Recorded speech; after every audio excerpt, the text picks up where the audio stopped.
की रात थी। गांव के बाहर पड़ा सुनसान रेलवे स्टेशन खामोशी में डूबा खड़ा था। समय करीब रात के 10 बजे के पार जा चुका था। ठंडी हवा खाली प्लेटफॉर्म पर सरसराती हुई गुजर रही थी। दूर तक कोई इंसान नहीं दिखाई दे रहा था। चारों तरफ ऐसा सन्नाटा था जैसे जगह खुद सांस रोके खड़ी हो। स्टेशन के बाहर सिर्फ एक बैलगाड़ी वाला खड़ा था जिसका नाम था मंगत।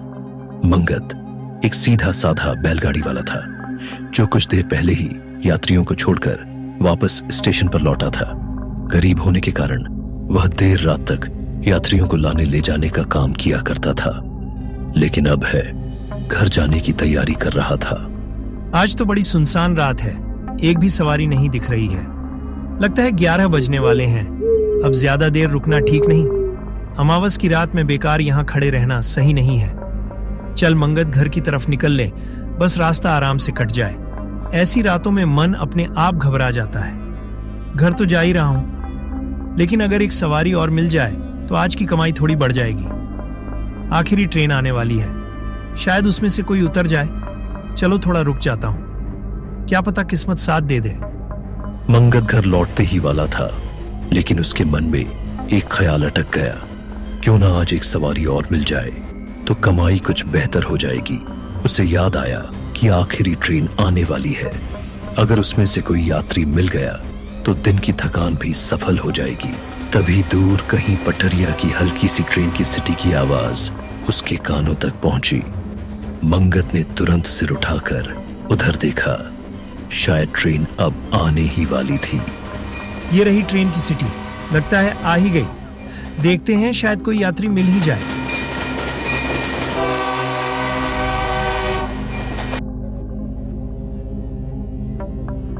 फाइनली यार, हम रामपुर पहुंच ही गए।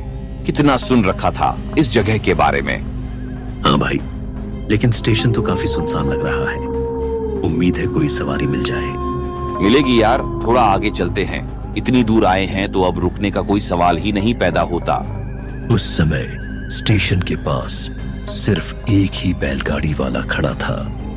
उसी के पास 2 युवक खड़े थे, सुमित और विनीत।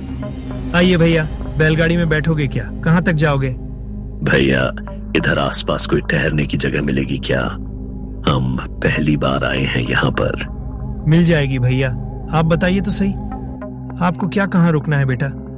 रात काफी हो चुकी है, अब देर करना ठीक नहीं है। यहाँ पर थोड़ा रास्ता अजीब सा है। भैया सच बताऊं तो हम यहाँ थोड़ा एडवेंचर के लिए आए हैं। शहर की भाग दौड़ से दूर कुछ अलग महसूस करना है। हाँ, शांत गांव देखना है, हरियाली में घूमना फिरना है और थोड़ा रोमांस भी चाहिए। जगह तो आपने बहुत सही चुनी है। हमारा गांव बहुत शांत है, लेकिन आज अमावस की रात है। ऐसी रातों में यहाँ लोग ज्यादातर बाहर नहीं निकलते। अरे भैया जी, हम डरने वालों में से नहीं है। रोमांस अपनी जगह है भैया, लेकिन सावधानी भी बहुत जरूरी होती है। पहले मेरे साथ चलिए, आराम कर लीजिए, सुबह ताजा दिमाग से घूमना। हाँ, पहले रुकने का इंतजाम कर लेते हैं, फिर सुबह देखेंगे। ठीक है भैया, आपकी बात में दम है। बस यही समझदारी है। आइए बैठिए, मैं अपने घर की तरफ तुम्हें ले चलता हूँ। दोनों की आंखों में अलग ही उत्साह चमक रहा था, मानो ये देर रात का सफर उनके लिए किसी रोमांस से कम न होगा। उन दोनों को ऐसा महसूस हो रहा था, लेकिन मंगत का मन उतना बेफिक्र नहीं था। वो बैलों की तरफ बढ़ा और दोनों को बैलगाड़ी में बिठाकर अपने गांव की ओर चल पड़ा। लेकिन फिर भी उसके भीतर एक अनजानी बेचैनी उठ रही थी। उसे याद आया कि आज अमावस की रात है और ऐसी रातों को लेकर उसने बचपन से कहीं अजीब किस्से सुने थे। उसने एक पल आसमान की तरफ देखा। चारों ओर गहरा अंधेरा पसरा हुआ था। मन ही मन उसने सोचा कि आज ज्यादा देर बाहर रुकना ठीक नहीं। फिर भी सवारियों को बैठाकर उसने बैलगाड़ी गांव की ओर बढ़ा दी। इस रात के सन्नाटे में बैलों के पैरों की और बैलगाड़ी के पहियों की चरमराने की आवाज चर चर चर एकदम साफ सुनाई दे रही थी। रास्ता एकदम खाली था। पेड़ों की परछाइयां सड़क पर अजीब आकर बना रही थी, पर मंगत को महसूस हो रहा था कि सफर शायद आसान नहीं है। मंगत भैया, यहाँ आसपास कोई होटल मिल जाएगा क्या? रात भी होने वाली है। नहीं भैया, इस समय तो यहाँ कोई होटल नहीं मिलेगा। आप चिंता मत कीजिए, मेरे घर चलिए, घर बड़ा तो नहीं है, मगर आज की रात आराम से गुजर जाएगी। सच भैया, फिर तो आज मजा आ जाएगा। गांव का असली माहौल भी देख लेंगे। हाँ, आज आप लोग मेरे मेहमान हैं। लेकिन आज एक बात ध्यान रखिए, आज अमावस की रात है। ऐसी रातों में यहाँ लोग ज्यादा बाहर नहीं निकलते। क्यों भैया, ऐसा क्या खास बात है आज की रात में? गांव में मान्यता है कि अमावस की रात बुरी और तमाम ताकतवर शक्तियां बाहर निकलती हैं, इसलिए सावधानी जरूरी होती है। रोमांस अपनी जगह है भैया, लेकिन समझदारी भी जरूरी है।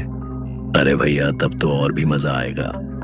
थोड़ा रोमांस तो चाहिए। पहले घर चलिए, रात बाहर बिताने लायक नहीं है। ठीक है भैया, जैसा आप सही समझे। धन्यवाद मंगत भैया, आपने बड़ी मदद कर दी।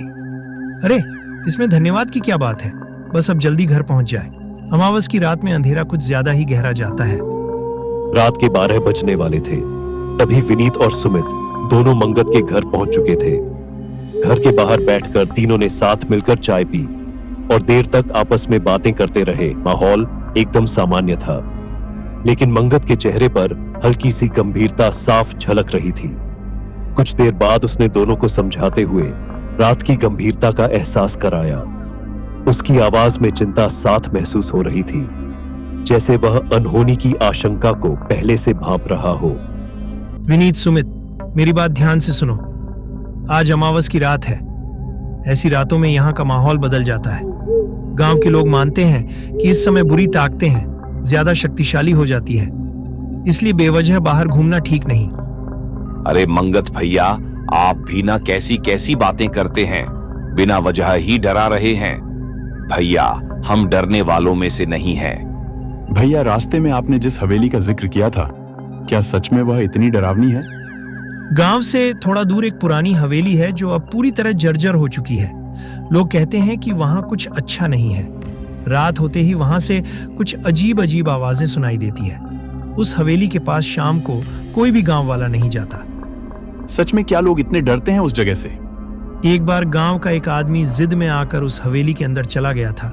अगले दिन वह हवेली के पास वाले शमशान के पास बेहोशी की हालत में मिला। तब से लोग और भी डरने लगे। वहां हमेशा ऐसा लगता है जैसे खौफ का साया मंडरा रहा हो। जो आप बता रहे हैं वह सुनकर थोड़ा अजीब जरूर लग रहा है। अगर सच में वहां ऐसा कुछ हुआ था तो बात सोचने वाली है। खैर, बातें करते करते देर हो रही है। आप लोग चाय खत्म कीजिए, मैं अंदर जाकर खाने का इंतजाम करता हूँ। यार विनीत, तुम्हें नहीं लगा कि मंगत भैया के घर में और कोई है ही नहीं? कितना शांत है सब कुछ। हाँ, थोड़ा अजीब तो है, लेकिन गांव के घर ऐसे ही होते हैं शायद। और जो उन्होंने हवेली की कहानी बताई, सच कहूं तो सुनकर तो मुझे और भी इंटरेस्ट आ गया। सोचो, अगर सच में कुछ रहस्य हुआ तो। पागल है क्या? उन्होंने जो बताया वो सुनकर तो मुझे थोड़ा डर लगने लगा है। डर किस बात का? हम दोनों साथ हैं ना। वैसे भी इतनी दूर सिर्फ मजे लेने आए हैं, अब पीछे हटना कैसा? लेकिन अगर सच में वहां कुछ गड़बड़ हुई तो? कुछ नहीं होगा। और हाँ, अगर मंगत भैया मना करेंगे तो हम उन्हें मना लेंगे। आखिर देखने में क्या हर्ज है। हाँ, बात तो तेरी सही है। इतनी दूर आए हैं तो खाली हाथ थोड़ी लौटेंगे। बस तय रहा, मौका मिलते ही हवेली तक चलेंगे, पता तो चले वहां सच्चाई क्या है। कुछ देर बाद मंगत ने खाना तैयार कर लिया और दोनों को खाने के लिए आवाज दी। विनीत और सुमित हाथ मुंह धोकर आंगन में आ बैठे। तीनों ने साथ बैठकर सादा भोजन शुरू किया। दिन भर की भाग दौड़ के बाद घर का खाना सबको अच्छा लग रहा था। खाते खाते वे हल्की फुल्की बातें करते रहे। तभी सुमित ने निवाला तोड़ते हुए मंगत से एक सवाल पूछ लिया। विनीत भी उसकी ओर देखने लगा, जैसे वह भी इस बात का जवाब सुनना चाहता हो। मंगत भैया, खाना सच में बहुत स्वादिष्ट है। आपने इतनी मेहनत की, इसके लिए दिल से शुक्रिया। अरे भैया, इसमें शुक्रिया कैसा? घर का ही तो खाना है। भैया, एक बात पूछूं, घर में और कोई नजर नहीं आ रहा, क्या आप यहाँ अकेले रहते हैं? हाँ मंगत भैया, आपने हमें इस अनजान जगह पर सहारा दिया, यह हम कभी नहीं भूलेंगे। लेकिन सच बताइए, आपके परिवार में और कौन कौन है? अब यहाँ मेरा कोई नहीं है। पहले मेरे माता पिता थे, लेकिन वक्त के साथ सब चले गए। पिताजी खेती किया करते थे, उसी से घर चलता था। उनके बाद खेत तो है, पर मेरा मन उसमें नहीं लगा, इसलिए बैलगाड़ी चलाना शुरू कर दिया। उसी से गुजारा हो जाता है। भैया ये सुनकर सच में बुरा लगा। इतनी कम उम्र में इतना सब कुछ संभालना आसान नहीं होता। जिंदगी है भैया, धीरे धीरे सब सहना सीख जाता है इंसान। अब तो यही रोजमर्रा बन गई। आपने जिस हिम्मत से यह सब संभाला है वह तो हिम्मत काबिल तारीफ है। बस भगवान की मर्जी समझकर चल रहा हूँ। और क्या, वैसे खाना ठीक बना था क्या? गांव का साधारण खाना है, कोई कमी तो नहीं रह गई? अरे नहीं भैया, मजा आ गया। सच कहूं तो इतना स्वादिष्ट खाना मैंने पहले कभी नहीं खाया। आज समझ आया कि असली स्वाद तो गांव के खाने में होता है। सही कह रहे हो सुमित, घर जैसा खाना मिल गया, सफर की सारी थकान उतर गई। भैया कल का क्या इरादा है? कहीं घूमने का कोई खास जगह है यहाँ?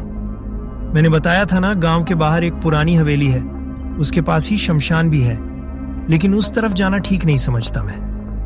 बस भैया वही तो देखना है हमें, हम तो एडवेंचर के लिए ही आए हैं।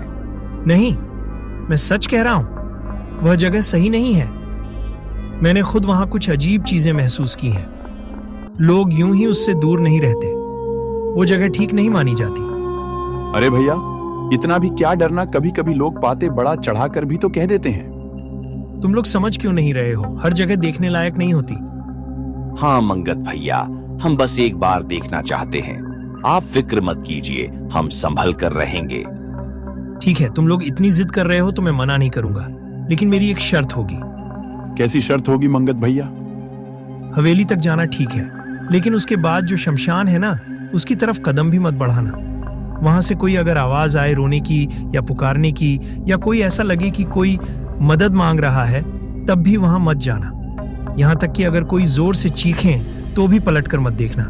मैं साफ कह रहा हूं, किसी भी हालत में शमशान की तरफ मत जाना। ठीक है मंगत भाई, हम आपकी बात मानेंगे और उधर नहीं जाएंगे। तो पक्का रहा, कल हवेली देखेंगे। और हाँ भैया, आप सच में हमारी बहुत मदद कर रहे हो, इसके लिए दिल से धन्यवाद। अरे धन्यवाद की क्या बात है, तुम दोनों मेरे मेहमान हो ना। लेकिन मेरी बात ध्यान रखना और इस चीज को हल्के में मत लेना। चिंता मत कीजिए, हम संभल कर रहेंगे, आप बेफिक्र होकर रहिए। चलो, अब रात भी काफी हो चुकी है। तुम दोनों के सोने का इंतजाम मैंने बगल वाले कमरे में कर दिया है। चलो अब आराम कर लो, सुबह बात करेंगे। भोजन के बाद मंगत ने दोनों के आराम के लिए एक अलग कमरा खोल दिया। उसने अंदर बिस्तर बिछा दिया, उन्हें आराम करने को कहकर बाहर चला गया। विनीत और सुमित पेट भरकर उस कमरे में आकर लेट तो गए, लेकिन उनकी आंखों में नींद का नाम नहीं था।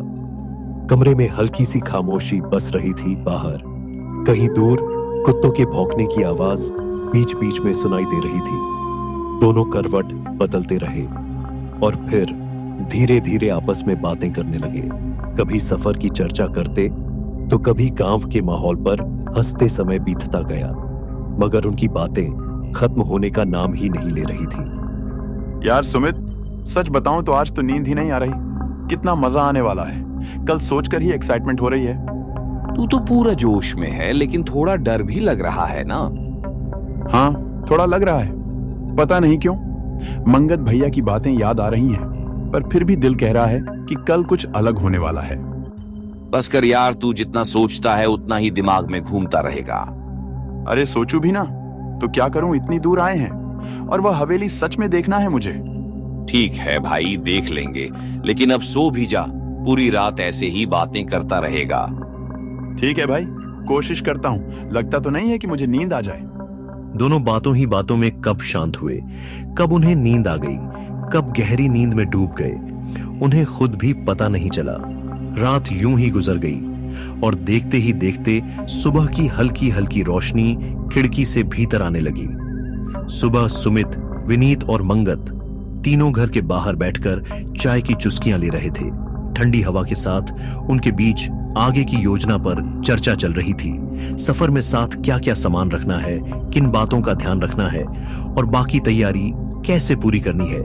बातों और तैयारी में समय इतनी तेजी से बीता कि किसी को एहसास ही नहीं हुआ। देखते ही देखते शाम के 4 बज गए। इसी दौरान उन्होंने मंगत को यह भी बता दिया कि वह एक रात उस पुरानी खंडहर हवेली में बिताने का इरादा रखते हैं। यह सुनकर मंगत का चेहरा गंभीर हो गया। उसे यह विचार बिल्कुल पसंद नहीं आया।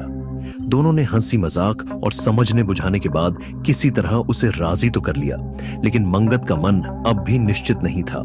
वह बार बार उन्हें सावधान रहने की सलाह देता रहा और हर कदम सोच समझकर उठाने की हिदायत देता रहा। कुछ ही देर बाद तीनों ने अपनी तैयारी पूरी की और बाहर आ गए। देखो, जाने से पहले सारा सामान अच्छी तरह तैयार कर लेना, वहां आसपास कुछ नहीं मिलेगा। रात के लिए खाना मैं बना चुका हूँ, टिफिन में रख दिया है, समय से खा लेना और बेवजह से इधर उधर मत घूमना। जो भी करना सोच समझ कर करना। अरे मंगत भैया, आप हमारा कितना ख्याल रख रहे हो। सच में हम आपका एहसान कभी नहीं बोलेंगे। कितने ध्यान से सब तैयार कर दिया, वरना हमें तो कुछ सूझ ही नहीं रहा था। भैया सच में आपने तो पूरा इंतजाम कर दिया, अब तो और भी मजा आएगा। बस आप चिंता मत कीजिए, हम संभल कर रहेंगे। और हाँ, अगर हमें कुछ अजीब लगा तो सबसे पहले आपको ही याद करेंगे। मंगत ने बैलगाड़ी को आगे बढ़ाया और उसे दरवाजे के पास रोका। सुमित और विनीत दोनों बैलगाड़ी पर बैठ गए। फिर मंगत ने उन्हें बिना कुछ कहे बैलगाड़ी को आगे बढ़ाया। सुनसान रास्ते पर पहिए की आवाज गूंजी, चर चर, और फिर बैलगाड़ी धीरे धीरे सुनसान रास्ते की ओर निकल गया। रास्ता एकदम सामान्य था, लेकिन आगे बढ़ते बढ़ते माहौल बदलने लगा। घरों की संख्या कम होती गई, दुकान पीछे छूटती चली गई और सड़क बिल्कुल सुनसान होती चली गई। हवा अब बहुत ज्यादा ठंडी महसूस हो रही थी। पेड़ों की लंबी छाया सड़क पर अजीब ढंग से फैल रही थी और अजीब अजीब परछाई बन रही थी। थोड़ी ही देर में बैलगाड़ी उस इलाके में पहुंच गई जहां पर पुरानी हवेली थी। चारों ओर वीरानी पसरी थी और दूर दूर तक कोई हलचल दिखाई नहीं दे रही थी।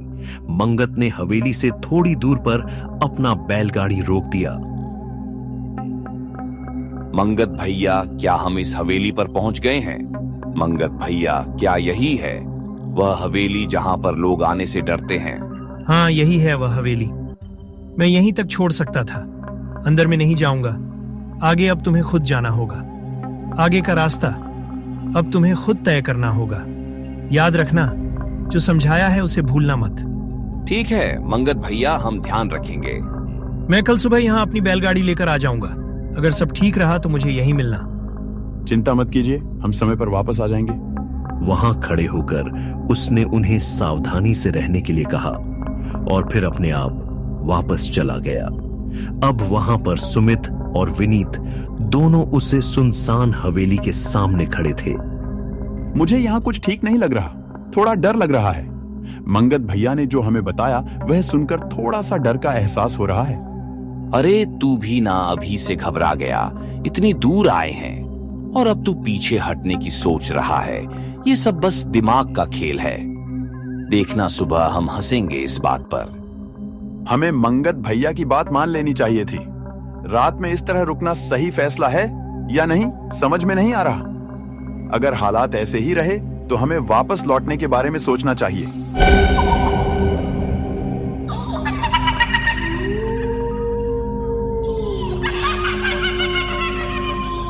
वह हवेली के अंदर जाते हैं। सामने खड़ी इमारत अंधेरे में और भी विशाल और रहस्यमयी लग रही थी। सबसे अजीब बात यह थी कि हवेली का मुख्य फाटक पहले से खुला हुआ था, जैसे किसी ने जानबूझकर उसे अध खुला छोड़ रखा हो। जैसे ही वे अंदर के आंगन में गए, उन्होंने देखा अंदर का आंगन एकदम सुना पड़ा था। नीचे के कमरे जर्जर हालत में थे। दीवारों का प्लास्टर झड़ चुका था, खिड़कियां टूटी हुई थी और हर तरफ धूल जमी थी। वहां रुकना उन्हें ठीक नहीं लगा। तभी उनकी नजर ऊपर की मंजिल पर गई, जहां पर कई कमरों की कतार दिखाई दे रही थी। सीढ़ियों से संभालते हुए भी ऊपर चढ़े। ऊपर पहुंचकर उन्होंने देखा कि एक कमरा बाकी हिस्सों की तुलना में कुछ बेहतर स्थिति में था। उन्होंने वहीं ठहरने का निश्चय किया। दोनों ने मिलकर थोड़ी बहुत सफाई की, धूल मिट्टी हटाई, अपना बिस्तर बिछाया और बैग दूर कोने में रख दिए। फिर वहीं बैठकर इधर उधर की बातें करने लगे। माहौल शांत था और समय धीरे धीरे बीतता रहा। उन्हें पता ही नहीं चला कि घड़ी की सुई कब 10 बजा चुकी थी। अरे देख यार, कब रात के 10 बज गए, हमें पता भी नहीं चला। मुझे तो अब जोर की भूख लग रही है। चल, अब जो खाना लाए हैं उसे निकाल लेते हैं, वरना और भी देर हो जाएगी। चल ठीक है, पहले खाना खा लेते हैं, फिर आराम से बैठकर आगे की सोचेंगे। पेट भरा रहेगा तो दिमाग भी ठीक से काम करेगा, वरना भूख में तो कुछ भी समझ में नहीं आता। कल के लिए ताकत भी चाहिए, एडवेंचर खाली पेट नहीं होता। दोनों ने खाना खत्म किया और फिर बैग को एक कोने में रखकर और बिछी चादर पर लेट गए। हवेली में कोई रोशनी नहीं थी। टूटी खिड़की और दरारों से हल्की सी चांदनी कमरे को धुंधला सा दिखा रही थी। दिन भर के थकान उनके चेहरे पर साफ नजर आ रही थी। पैरों में दर्द था और शरीर बिल्कुल ढीला पड़ चुका था। अब दोनों आराम से आंखें बंद करके सोने लगे। रात के समय ऐसा सन्नाटा पसरा था। बीच बीच में हवा पुरानी दीवारों से टकराकर अजीब सी सरसाहट पैदा कर रही थी। अचानक कहीं पास से किसी जानवर की और अनजानी आवाज हवेली में गूंजी।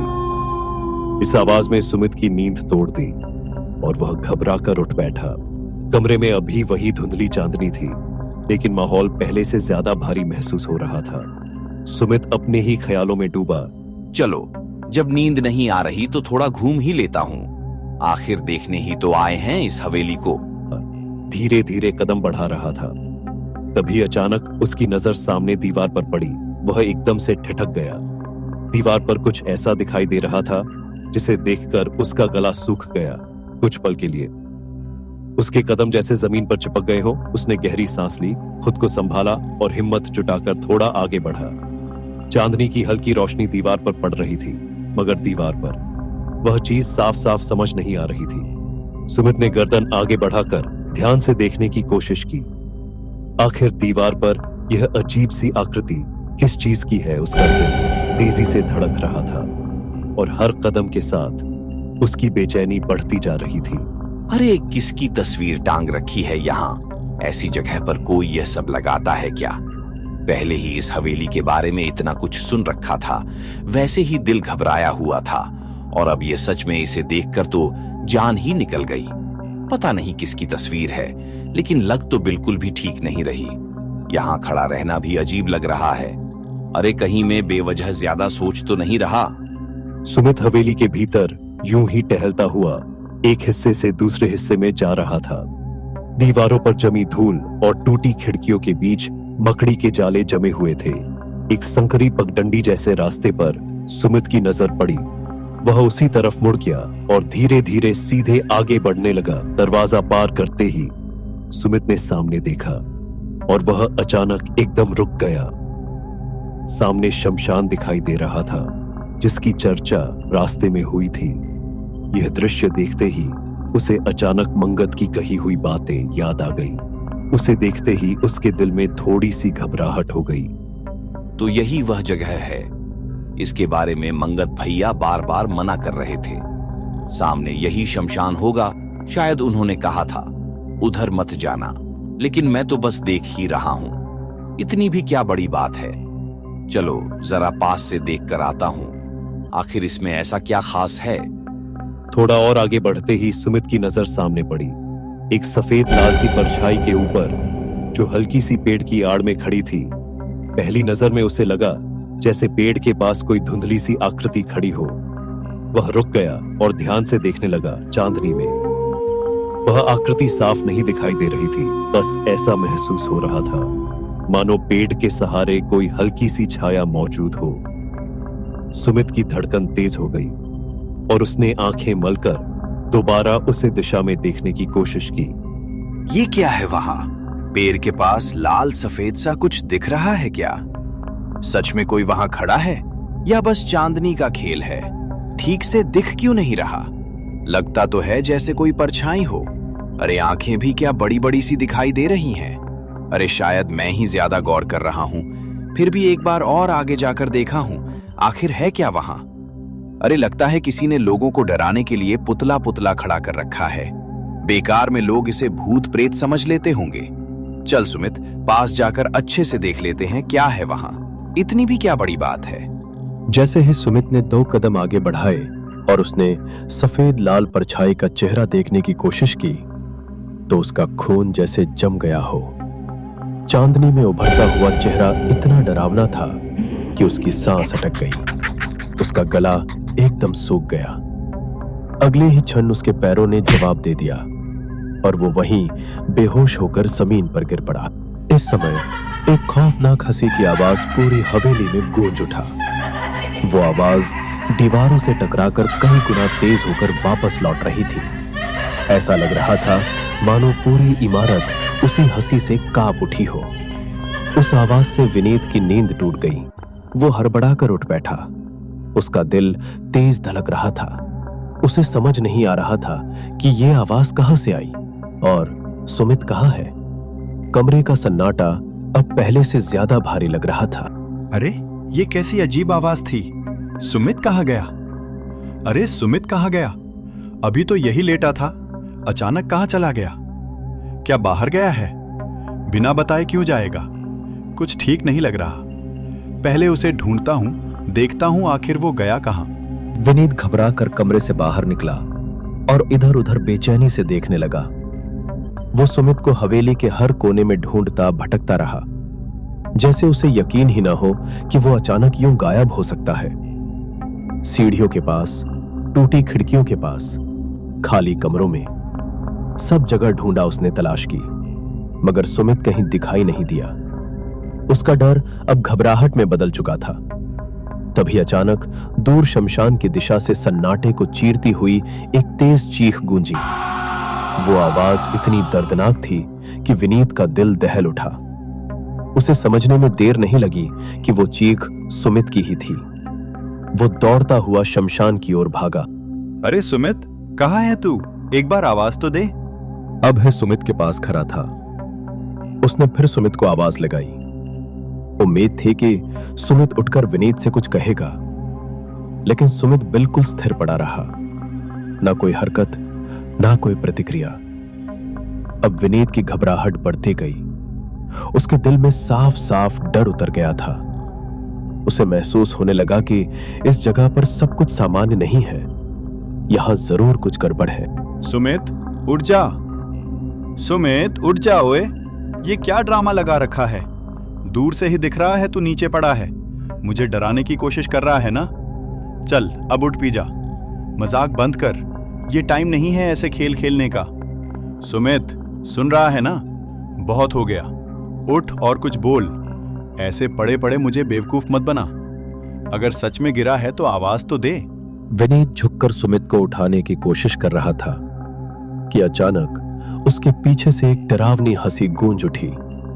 हंसी इतनी तेज और सिहरन पैदा करने वाली थी कि हवेली की दीवार भी कांपती हुई महसूस हो रही थी। सुमित, उठ, क्या हुआ तुझे? अरे ऐसे क्यों पड़ा है? आंखें खोल। मेरी आवाज सुन रहा है ना? जवाब दे। सुमित, होश में आ, मैं यही हूं। अरे उठ यार, कुछ तो बोल। ये कैसी हंसी है? कौन है वहां? सामने आओ। विनीत ने धीरे से अपनी गर्दन ऊपर उठाई और सामने की ओर देखा।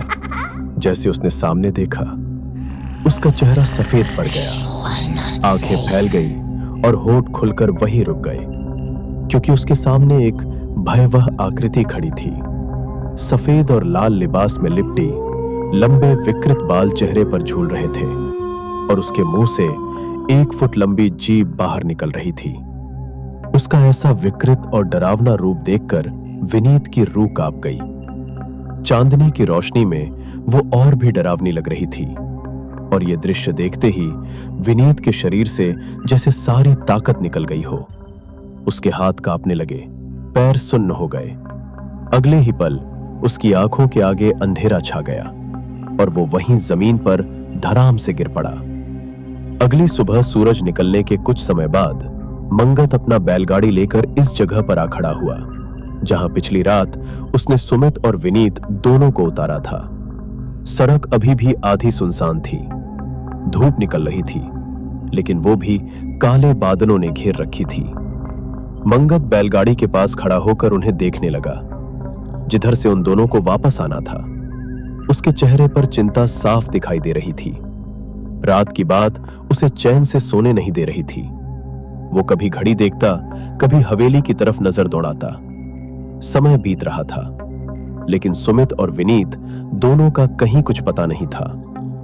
मंगत का इंतजार अब बेचैनी में बदलने लगा था। यही वक्त तय हुआ था, अभी तक क्यों नहीं पहुंचे दोनों? इतनी देर तो लगनी नहीं चाहिए थी। आखिर रुक कहाँ गए? कहीं रास्ता तो भटक नहीं गए?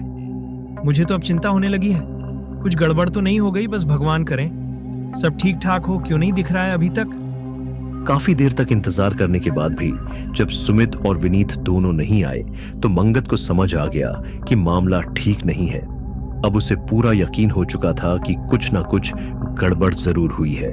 वह बार बार उस सुनसान हवेली की ओर देखता रहा, लेकिन दूर तक कोई हलचल दिखाई नहीं दे रही थी। उसने तुरंत गांव के कुछ लोगों को बुलाया और बिना देर किए सबके साथ उन्हें ढूंढने निकल पड़ा। उन सबके चेहरों पर गंभीरता साफ दिखाई दे रही थी और कदम तेज हो चुके थे। थोड़ी तलाश के बाद वे दोनों मिल गए और उन्हें संभालते हुए घर वापस लाया गया था कि रात उनके लिए आसान नहीं रही थी। कुछ समय बाद सुमित को होश आ गया, लेकिन विनीत अभी भी बेहोशी की हालत में था। उसे बार बार आवाज दी जा रही थी, मगर वह आंखें नहीं खोल रहा था। फिर कुछ समय बाद, मैंने तुम्हें पहले ही समझाया था कि उस तरफ जाना ठीक नहीं है। हर जगह सिर्फ देखने या रोमांस के लिए नहीं होती। जिस जगह के बारे में ठीक से पता ना हो वहां कदम संभाल कर रखना चाहिए। जिद में लिया गया फैसला कभी कभी भारी पड़ जाता है। मंगत भैया, आप सही कह रहे थे, मुझसे गलती हो गई। आपकी बातों को हल्के में ले लिया। आगे से कभी भी सोचे समझे बिना ऐसा कदम कभी नहीं उठाऊंगा। मुझे माफ कर दीजिए। पिछली रात का मंजर देखकर उनके मन में डर गहराई तक बैठ गया था। तो दोस्तों, यहां तक अगर आपने वीडियो देख लिया है तो चैनल को भी सब्सक्राइब कर लीजिए और बेल आइकन को जरूर ऑन कर लीजिएगा और वीडियो को लाइक जरूर करें।